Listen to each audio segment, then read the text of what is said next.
This is Still Enrolled. And welcome on into the latest edition of Still Enrolled, a Big Ten football podcast. As always, Ryan Hickey, Brian Tripp with you here. As Tripp, we have flipped the calendar. Early April, here we are a little bit closer to the start of the 2025 season. Speaking of which, we have win totals for all 18 Big Ten teams, courtesy of FanDuel, that we're going to dive into here. Tell you, should you be optimistic or pessimistic, and also tell you what Vegas thinks, but what your team is going to accomplish here in 2025. We have that. We have some spring intel here as well.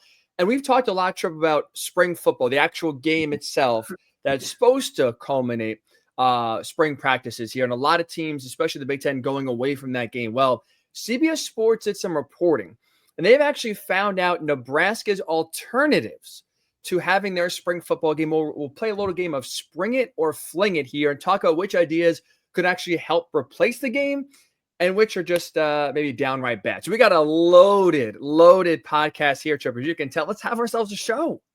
I can't wait. Spring is in the air. Football's in the air. Let's get after it.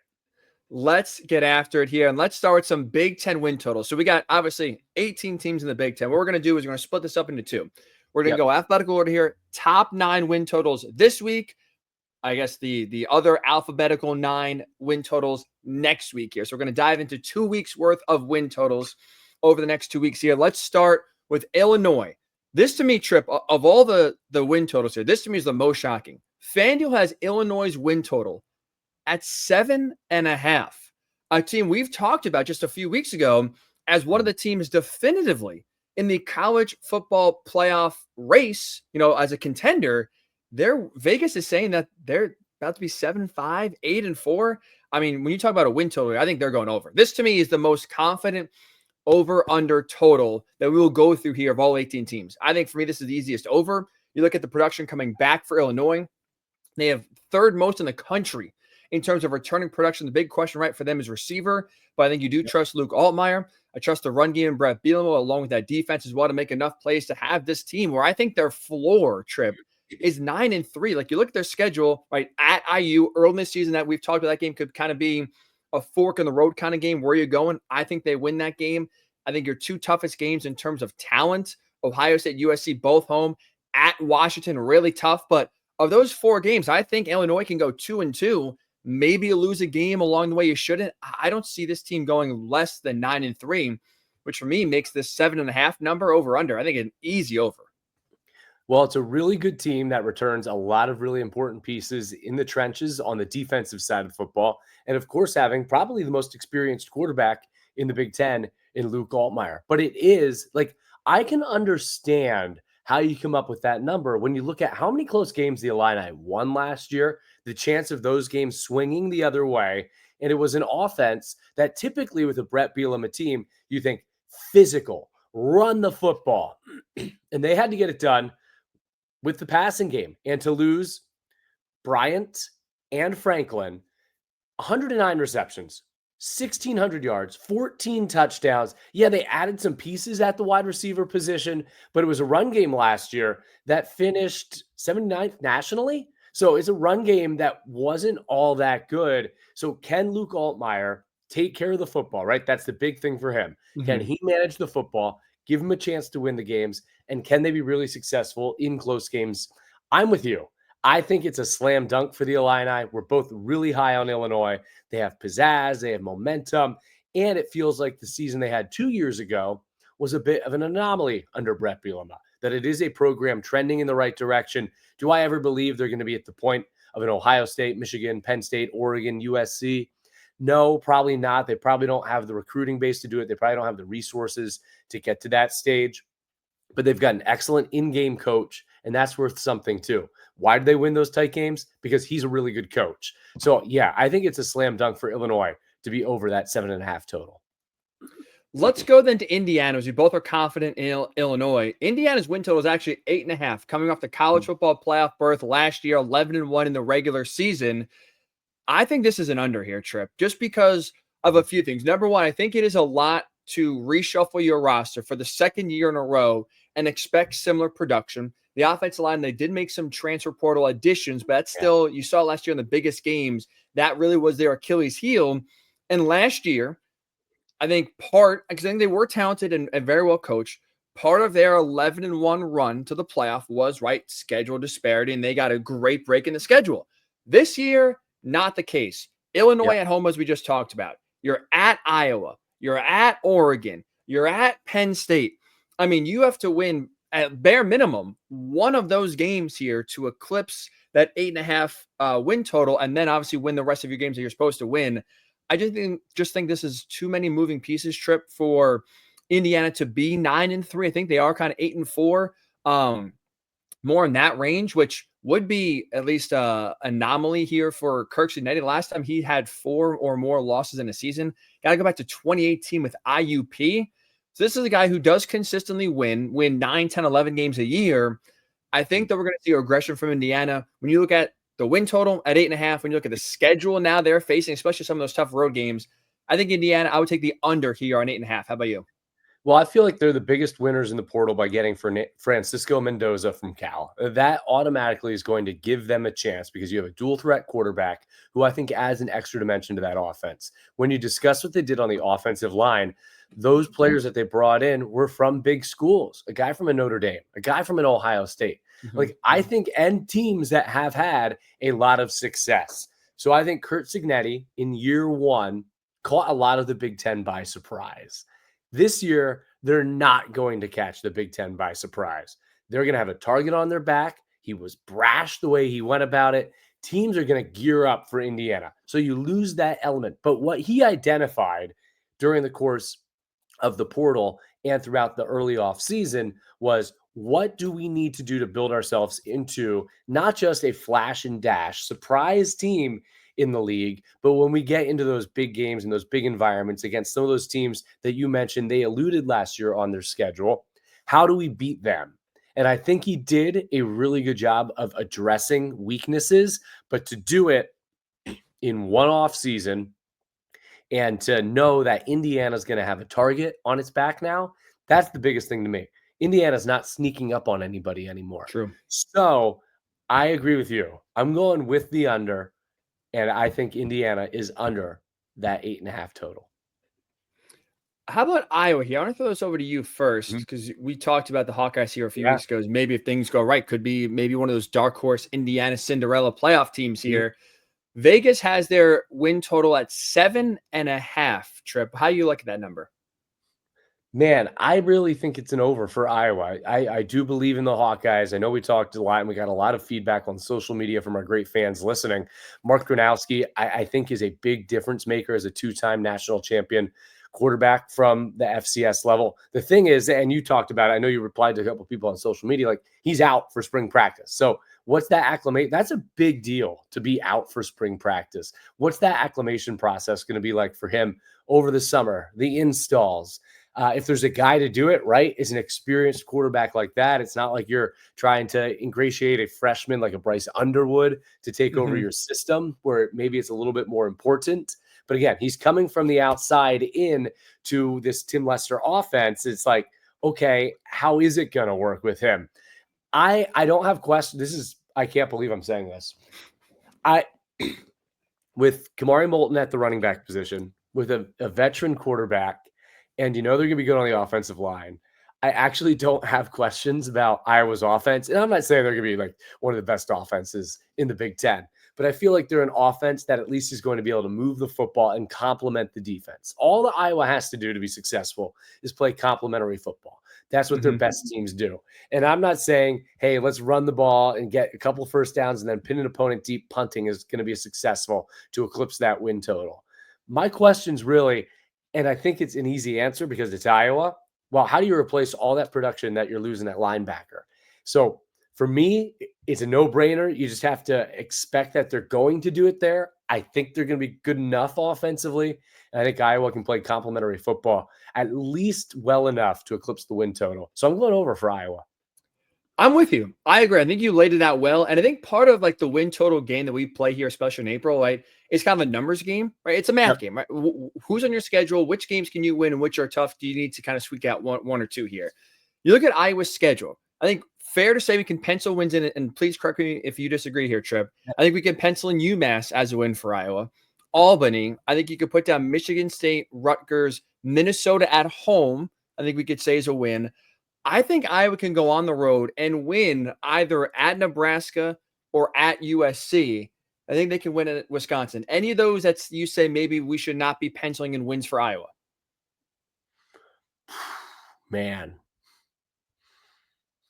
it's so hard. It's so early. I like your train of thought. I like your train of thought. I can't sit here. You know me.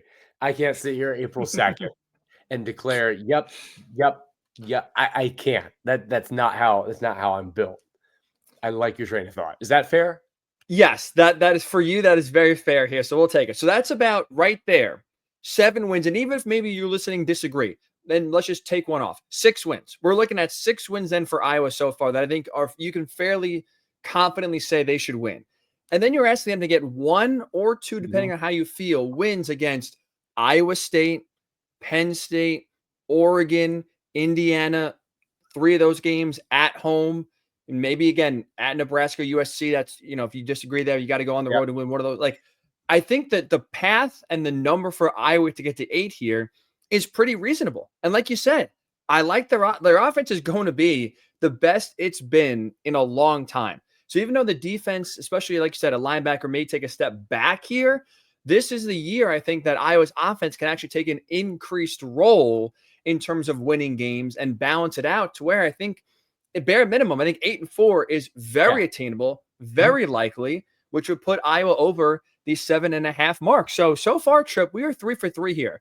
Iowa win total 7.5, we both think over. Indiana win total 8.5, we both say under. Illinois win total 7.5, we both say over. Here's one of the lower ones here in the conference, Trip. That's Maryland.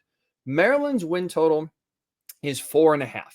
I like the over here. And again, that's not saying much. I'm not sitting here saying Maryland's going to be this good team or not, but I think they can get to bare minimum here 5 wins. I like Justin Martin's fit in Mike Locksley's offense. I think he's a good, talented quarterback that really can develop nicely under a guy that knows how to develop quarterbacks and have some high-flying offenses. So I think he fits well. And then again, you play the schedule game. They have FAU, should win that one. Northern Illinois, Towson. So your non-conference is very easy. What Maryland's done, to their credit, I feel like every year, they always start 3-0. They always give some fans reason for hope, and they have, they put up like a 50-point game, get you excited. But now, again, the number is 5 here. We just got to get over 4.5. Can you get 2 wins from this group of teams at Wisconsin, at UCLA, at Rutgers, at Illinois, home against Michigan, home against Michigan State? All we're doing is looking for 2 here. I think the UCLA game, very winnable. Rutgers game, very winnable. Michigan State at home, very winnable. Bare minimum, those 3. I think you can get 2 wins out of that group. I think Maryland goes over. Again, I don't even think they're going to be a bowl team. I think they're probably sitting there at 5-7, but still 5-7 Trip. In this exercise of 4.5 win total, take the over on the Terps. I think it's a conservative number. I think it's a safe play to assume a team with that non-conference schedule is going to go over. But if you start to look back through the years at Mike Locksley's teams, and obviously they had some good teams, right? They went 8-5 in 2023, but they were still just 4-5 in the Big Ten. In 2022, they went 8-5 overall, but they were just 4-5 in the Big Ten. In 2021, they were 7-6 overall, but they were still 3-6 in the Big Ten. So you asking where are they going to get 3 Big Ten wins with this roster compared to those teams they had a couple years ago? They were 4-8 last year and 1-8 in the Big Ten. I think it's even a stretch to say they're going to win and be guaranteed to win all 3 of those non-conference games, albeit, and look, I have not done a deep dive into FAU or Northern Illinois here yet this offseason. I'll give them this. They should beat Towson. I actually kind of think they're at the end of the line. It feels like it's time for a change at Maryland, that they've been stuck a little bit. Right now, football's on the back burner for them after what happened with their athletic director and their basketball coach, which was a really, really messy situation. So I think having the continuity going into this year probably actually helps with Mike Loxley, because that athletic department's a bit of a mess right now. But I think slow start. Everyone's going to see new athletic director, writing on the wall. That AD is going to want their own head coach. I think it goes the wrong way for Maryland. I actually think they go under that total. Even with Justin Martin, I agree. I'm kind of bullish on it too. I think he's a decent fit there. But I just think this league, if you can't go 1-8 in your first year where you're finally not a part of a grueling Big Ten East, how can I expect you to do better than that the next year? I can't. So I'm going under with Maryland.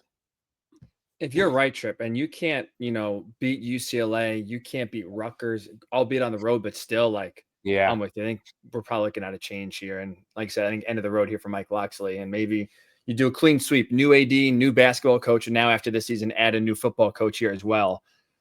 Yeah, this could be, I think fair to say, even again, forget the win total. This is a big year for Mike Loxley.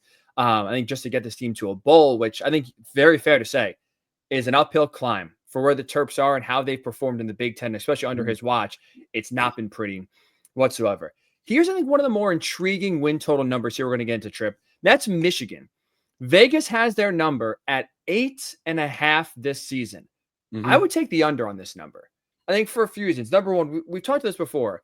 I think it's a lot to expect Bryce Underwood to come in and light the world on fire. Just because we've seen in college football plenty of heralded 5-star quarterbacks come in and not make an impact right away. Really, outside of Trevor Lawrence with Clemson in 2018, there's not been many true freshman quarterbacks to come in and lead their team to a conference title or lead them to double-digit wins. It's rare to see a true freshman come in and light the world on fire immediately. That plus also a tough schedule, but especially on the road where week 2 at Oklahoma, that's a really, really tough game. Washington, which I'm very high, and I think that even them coming to the Big House is a very, very tough game for the Wolverines. You're at Nebraska, tough, hostile environment. You're at USC. Ohio State comes to town. I know you've had their number here the last few years, but Ohio State is going to be, again, one of the most talented teams in the country. You look at those 5 games in general, Trip, right? If we're saying Michigan over here, and we're saying at least 9-3, Michigan then bare minimum in those 5 games at Oklahoma, Washington, at Nebraska, at USC, Ohio State, bare minimum has to go 2-3 in that 5-game stretch and then not lose any other game on their schedule. I just think it's a lot to ask. I think they're still working on replacing some big pieces, especially on the defense here as well. I think Michigan, look, 8-4, respectable year. I would take, though, the under on the 8.5. How about you?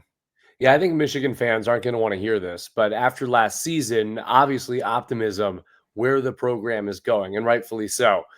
But for me, this year is kind of like what we talked about with Nebraska in 2024, 2025, where you want to see growth, development, and you want to see the program moving in the right direction. I don't know that Nebraska had that continuity last year and the optimism that they were looking for going into 2025. For Michigan, it's more about how do you look, how do you get to where you want to go, then where are you at right now? Now, it's Michigan. I could very easily see this being a 9 or 10 win team. I do think the safe bet here, though, is the under for the reasons you outlined. I think it's still going to be a really tough year. Now, unlike Nebraska, weren't really sure after this past year what their direction is. I think it's going to be a good year for Michigan. I think it's going to be a really good year, but not necessarily a good year for their win total. So I'm going to go under. I actually like the way you phrased that because I think both can be true. You can win 8 games next year, and maybe that feels like a disappointment with some people putting Michigan in the College World Playoff contender conversation. Mm-hmm. But if Bryce Young, to your point, whether he starts week 1 or starts week 5, whatever, week 7, if he develops and all of a sudden plays well at the end of the year, there is reason, you can consider 2025 a good year, even if it means 7 or 8 wins. I like the way you phrase that because both can be true. And you said, well, people are putting them in the conversation for the college football playoff. Well, if they get to 9 wins, they're in the conversation. 9 wins, Michigan, that schedule in the Big Ten, that means, well, they probably won't make it at 9-3, but that's 1 win from a college football playoff team. So, yeah, of course they're going to be in the conversation. especially when your toughest game is your last game. Like you go into that game 10-2, or excuse me, 9-2, with a chance to beat Ohio State to get to 10-2, probably in the playoffs. So I can see them being in the conversation during the year. I don't know that it will always be pretty. I'm not sure it will always be perfect, but I do feel that they're trending the right way. It's just with everything they lost on the defensive side, Graham, Grant, it's so much to replace. I think Michigan's still a year away. I would agree. We both take the under. Michigan 8.5. How about across the state? Michigan State. Their number according to Vegas 5.5. I think this team is trending up. I'll take the over here, Trip. I think Aiden Childs becomes a little bit more consistent here in year number 2. Yep. Jonathan Smith is a builder, or he does have his teams. Now, it's a slow build, but he usually does have his teams increase their win total and kind of slowly, progressively get better each and every year. So I think you're going to see a little bit more improvement from last season. And again, 5.5 years, so we got to get to 6 on the over. Playing the schedule game, playing the win-loss game. Youngstown State, Boston College comes to town, and Western Michigan. I feel pretty safe and confident saying you should win all 3 games. Now, I think it's also fair to say UCLA comes to town, Maryland comes to town. I think for Michigan State, you could pencil both of those games in as a win. So we're looking at 5 wins here between Maryland, UCLA, Youngstown State, Boston College, Western Michigan. You need one upset, Trip. One upset to get the over and hit a bowl game between USC on the road, Nebraska on the road, Indiana on the road, Michigan comes to town. You're at Minnesota, Penn State, and at Iowa. A lot of road games there, a lot of tough environments. But I think this team, and you saw it last year when they beat Iowa at home on a Friday night. They have, I think, enough talent on this roster so they can get one team and surprise you. And I think we can see out of that group we just said, one surprise win from Michigan State to get them to 6, get the over, and get Sparty back to a bowl game. 5.5 for Michigan State. I like the over here. I think they were kind of on the wrong end of what was a really tough schedule last year. They played Ohio State. They scored 7 points. They played Oregon. They scored 10 points. They played Michigan. They scored 17 points. They played Indiana. They scored 10 points. They played at Illinois. They scored 16 points. That they had to play Ohio State, Oregon, Iowa, Michigan, Indiana, and Illinois last year. That is an incredibly tough Big Ten schedule. Now, there were some real clunkers in there. Their loss at the end of the year against Rutgers, 41-14, was not a good loss. No, it was not. And they were sloppy. They committed a lot of penalties. They turned the ball over. They couldn't run the ball. That all has to be fixed offensively.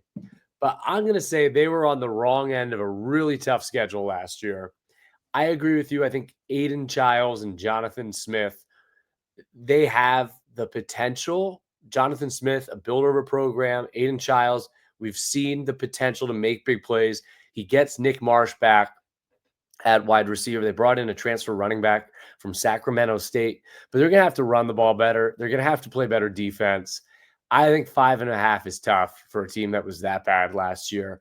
I think they were so riddled with so many mistakes throughout the entire year. The turnovers, the penalties, it just kept racking up. I'm going to go under again for Michigan State. I think that's one of the toughest ones on here, but I'm going to go under for Michigan State.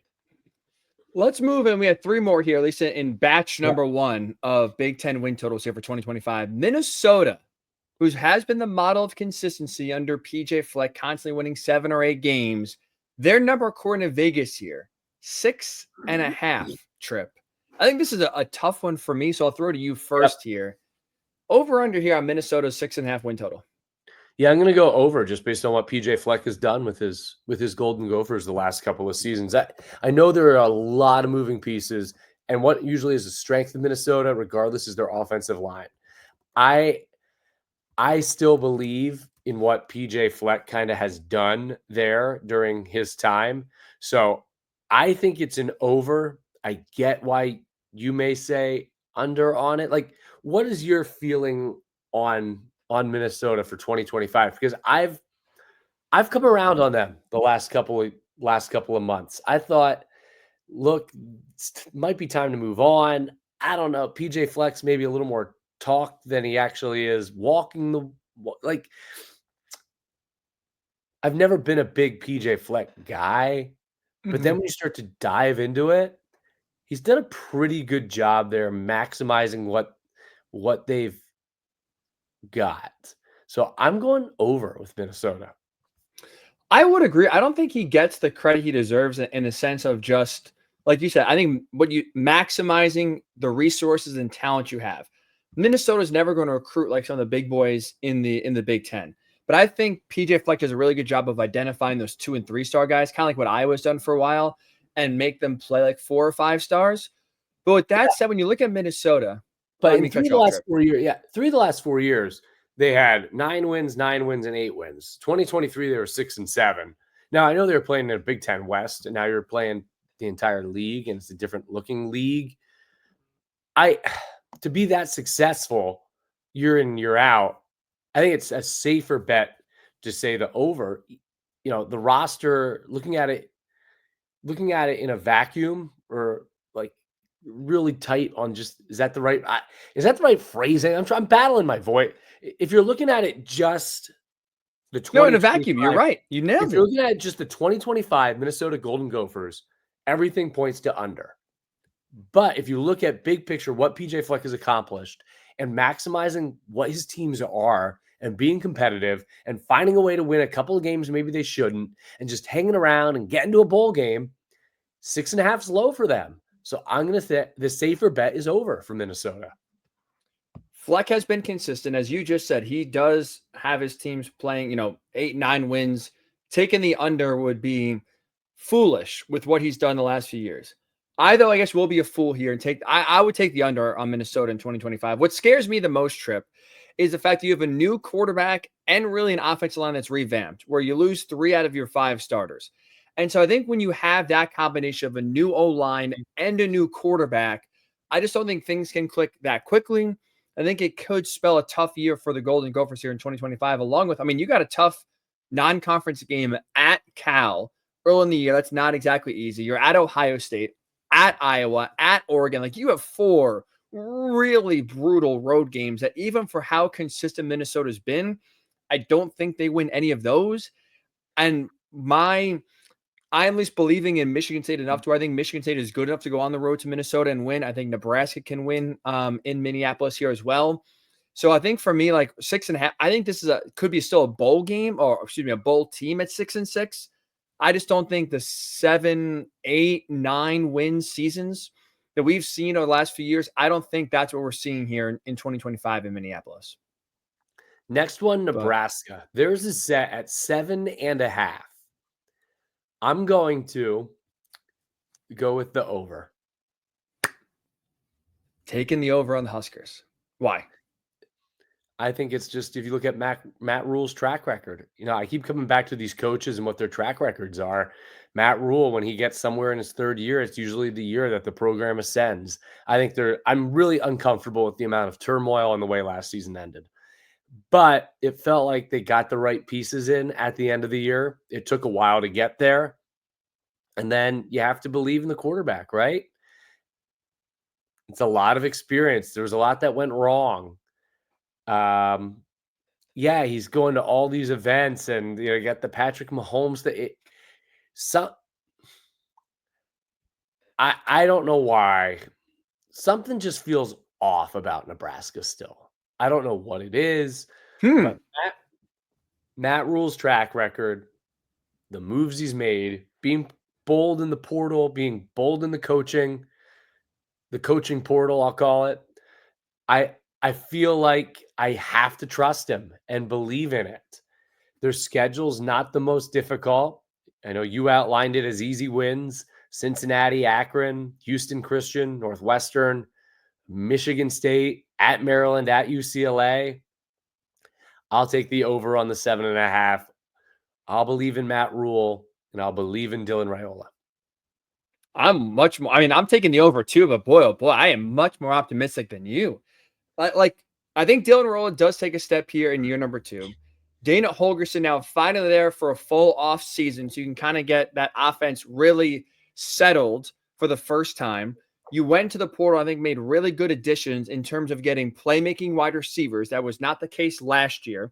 So I think those receivers make some more plays. They help Raiola and his game go to the next level. And like you said, again, part of this is playing the schedule game. When you talk about win totals, you just outline those easy wins. That's Cincinnati, Akron, Houston, Christian. That's 3 right there. Northwestern's 4, Michigan State 5, at Maryland 6, at UCLA 7.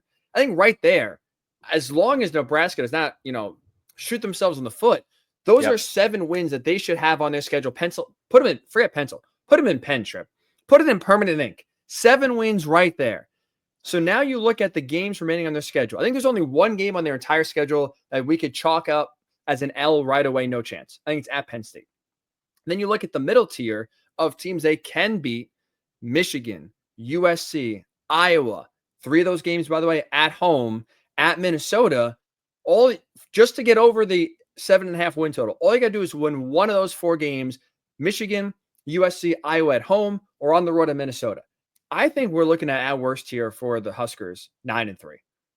I think Matt Rule, like you said, does always have his programs take that big leap in year 3, gets to double-digit wins. In most cases, not this year, I don't think, but in most cases, whether it's Temple or Baylor, he has gotten to the conference championship game.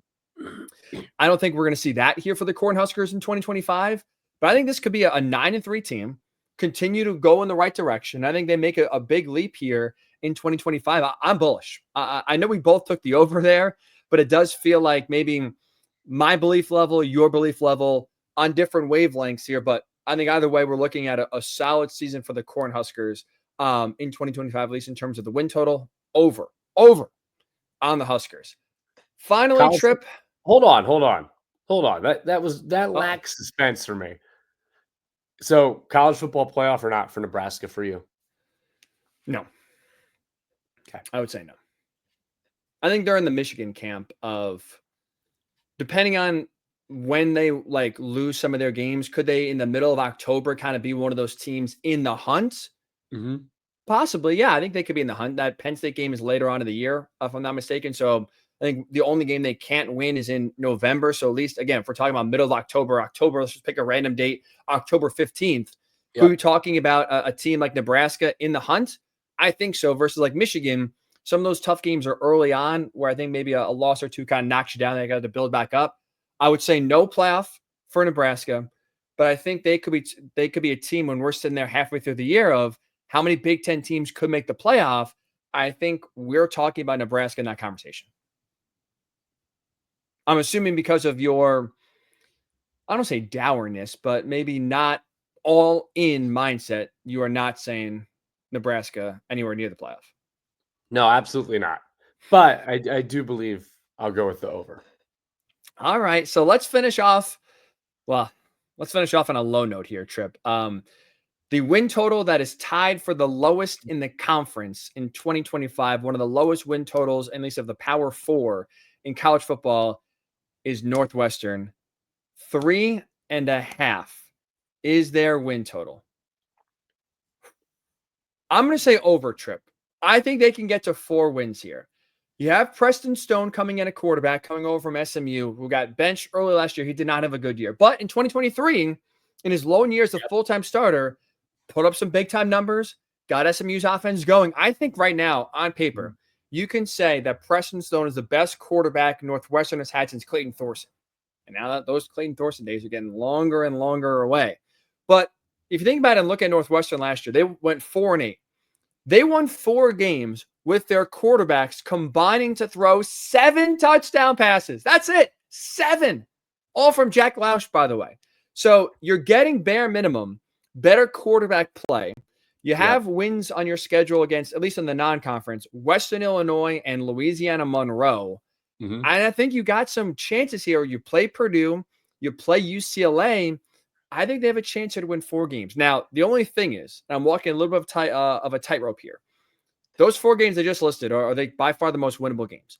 The rest of Northwestern's schedule, Trip, is murderer's row. And I think they have no chance of basically the other 8.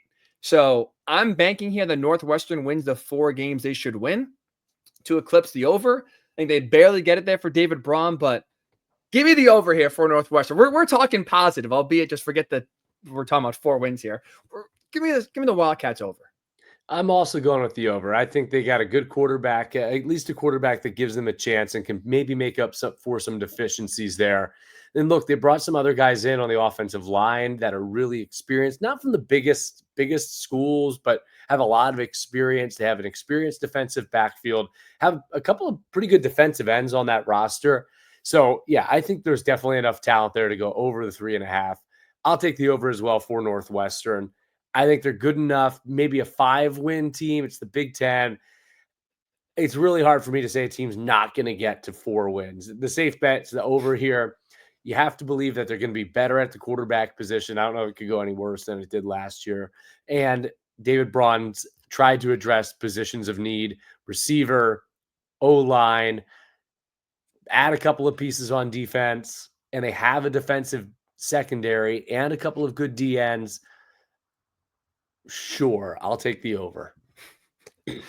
All right. So to recap here, we're both on Northwestern's win total of over 3.5. We're both on Nebraska over 7.5.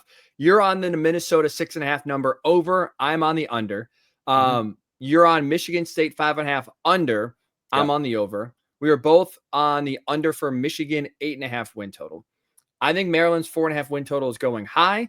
You are saying they go low. We both are on the over for Iowa 7.5, both on the under for Indiana 8.5, both on the over for Illinois 7.5. Again, the second half of these win totals next week on the pod, including the big boys, Penn State, Ohio State, Oregon. We'll break down their win totals here and give you some early season predictions here as well. So already a reason to tune into next week's pod here as well. Trip, let's quickly here get into some spring intel. Something's coming out of spring camps here, including, is it too early to be concerned about what we're hearing coming out of Columbus?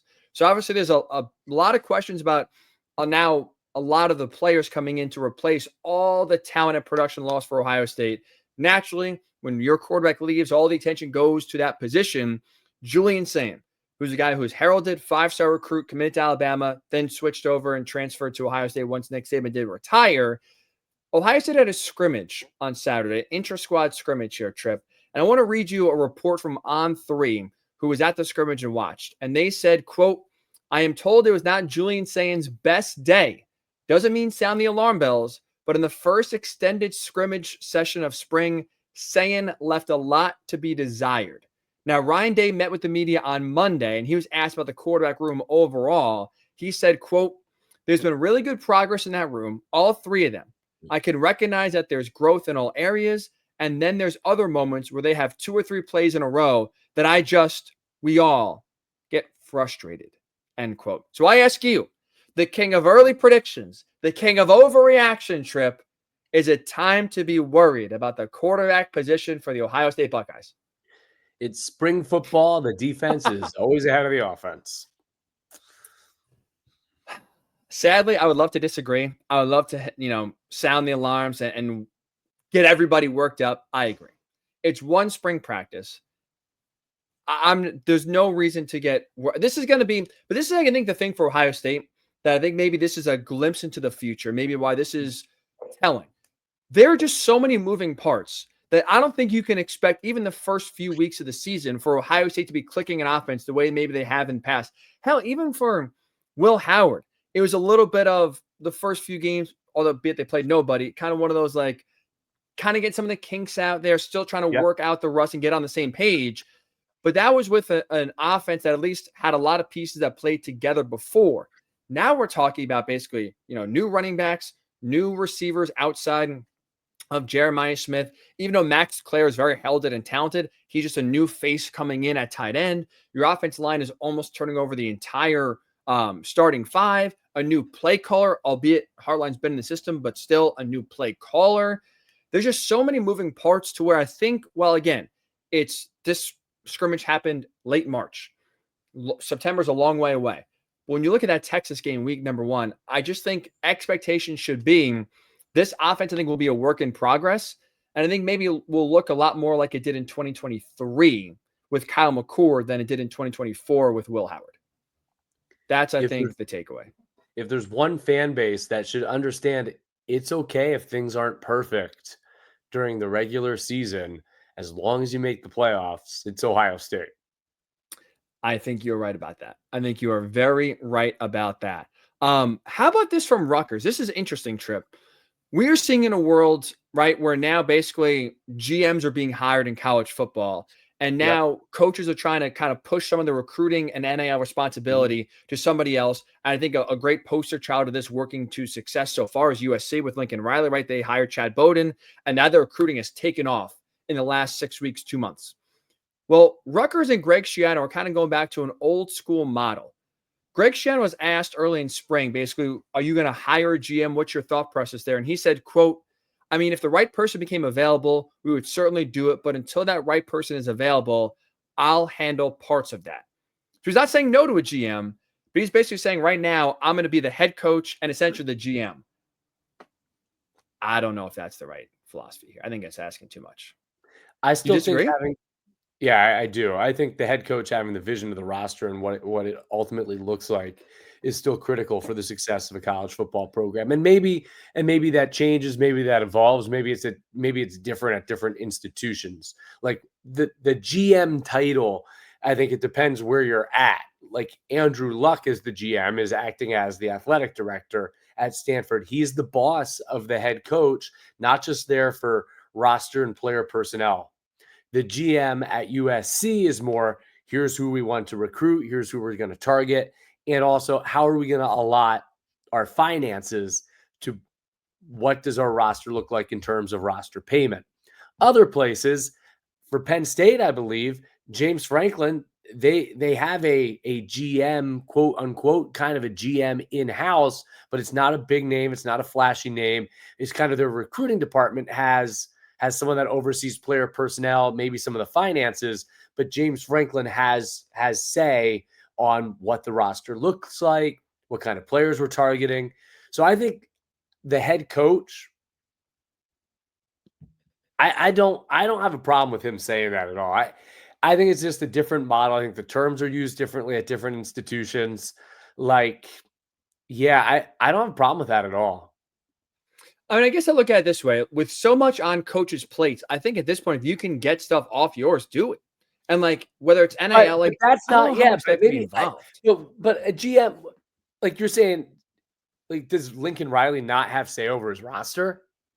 I think he does. So that's different. Like that's a different GM than what Andrew Luck is. I guess they are ambiguous terms. Now It's such that's I think it's really hard. I think it's really, really hard. If you go through all of college football, I think it's hard. Like to me, the head coach is going to still should be the CEO of the program. Now, that's not the case.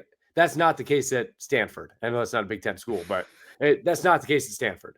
Andrew Luck runs the program.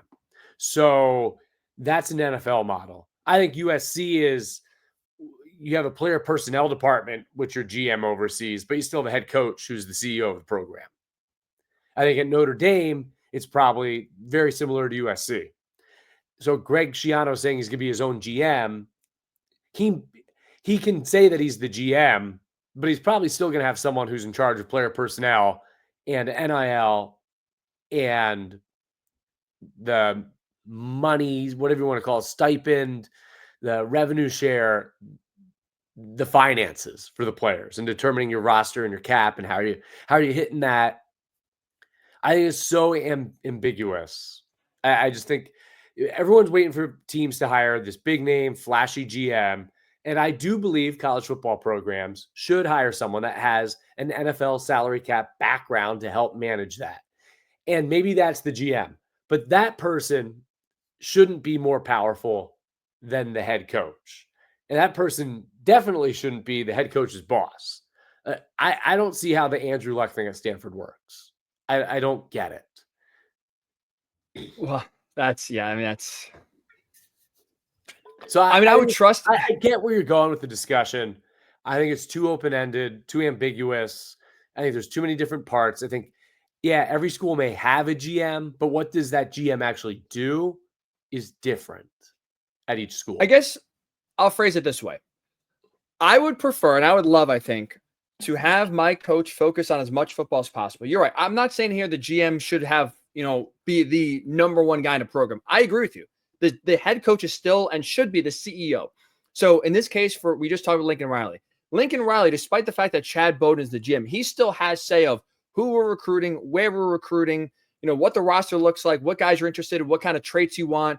But I think what Chad Bowden does is he kind of does a lot of the legwork to where Lincoln Riley maybe says yes or no, kind of just can focus more on football. And especially when it comes to, like you said, NIL, that's not any different. The head coach was never the one leading the recruiting department. Like, he had final say and oversaw it, but there's always player personnel staffs and recruiting staffs who are identifying position coaches who are helping identify, and they go out and recruit. It's not really any different. The different part is, how do you manage the money now? And that's where I think a GM is valuable. But at most schools, if I'm Rutgers, I don't want Greg Schiano worrying about the money. Maybe you're right. Maybe he just has someone that does it and he's not saying it.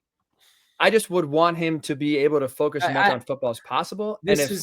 We don't know enough information to truly answer the question. It's a nice way of telling me to shut up. Let's then talk, since you mentioned USC. Let's get to USC. Because I think we've talked, all right, the recruiting they have done and the strides they have made, including getting some big-time recruits even this week, looking early, but still number one recruiting class here in 2026. But the big question is, how can that recruiting success translate to on the field?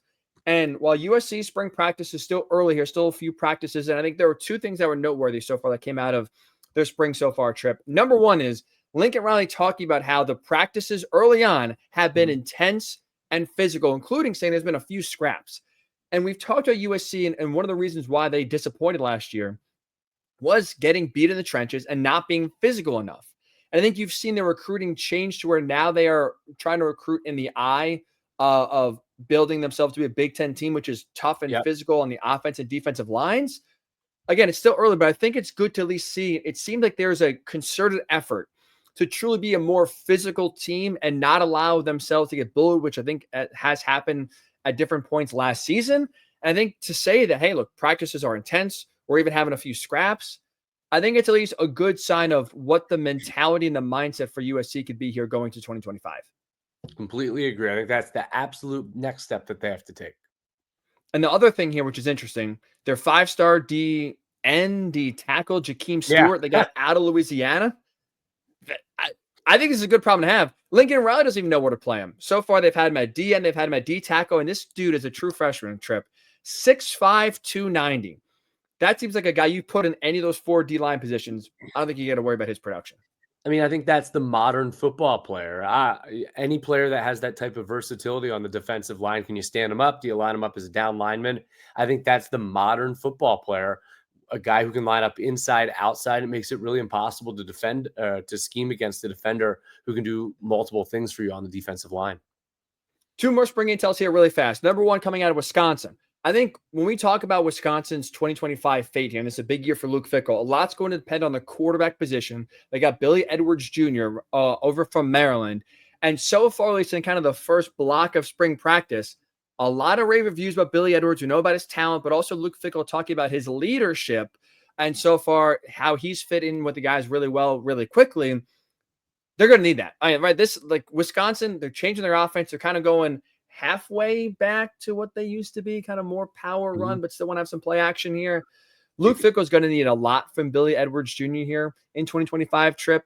And I think their season is going to hinge simply enough on how their quarterback does play, which we saw the last few years. I'm very good in Wisconsin. And we talked about Maryland going 1-8 last year in the Big Ten. Hey, Billy Edwards Jr. did put up some numbers, but yeah, like you said, those numbers did not result in wins. And finally, you're very right about that. How about Nebraska? I think a team that's really interesting here this offseason. Dylan Raiola going into year number 2. The big focus from Matt Rule about Raiola here in year 2, leadership. Taking over his team. He said before he can make it his team, he has to make it his offense. And before he can make it his offense, he has to make it his receiving core. Again, new transfers coming in at receiver, some talented, proven guys led by Dane Key coming over from Kentucky. I think, again, I think sometimes it's an oversimplification trip of just saying, oh, your team's success is going to be based on how your quarterback plays. I think for Wisconsin and also Nebraska here as well, how good their seasons go. If we're talking about Nebraska being 9-3, I think it does start with Raiola, especially taking a big step here in year number 2, taking, having the team be his and not really feel. I know it's tough as a true freshman to kind of own the team and make it yours, but it does feel like that the concerted effort this year is, hey, have Raiola take over the team, own it, and then they feel like his play behind that can lead to some success here in 2025. I don't think that's a spring thing. I think that's a May through July offseason. You have to be the guy getting everyone together and leading the team when the coaches aren't out there. I think those are the big moments for Dylan Raiola this offseason. Interesting. That's really interesting. I like that point from you. All right, let's end the pod there, Trip. Save your voice for a big Frozen Four call next week. We'll dive more into that, as well as some Big Were you 10 making fun of me there? No. I wish we had more time. I would love for the fans to listen to the call, but maybe we'll play it next week in preparation for a big Frozen Four.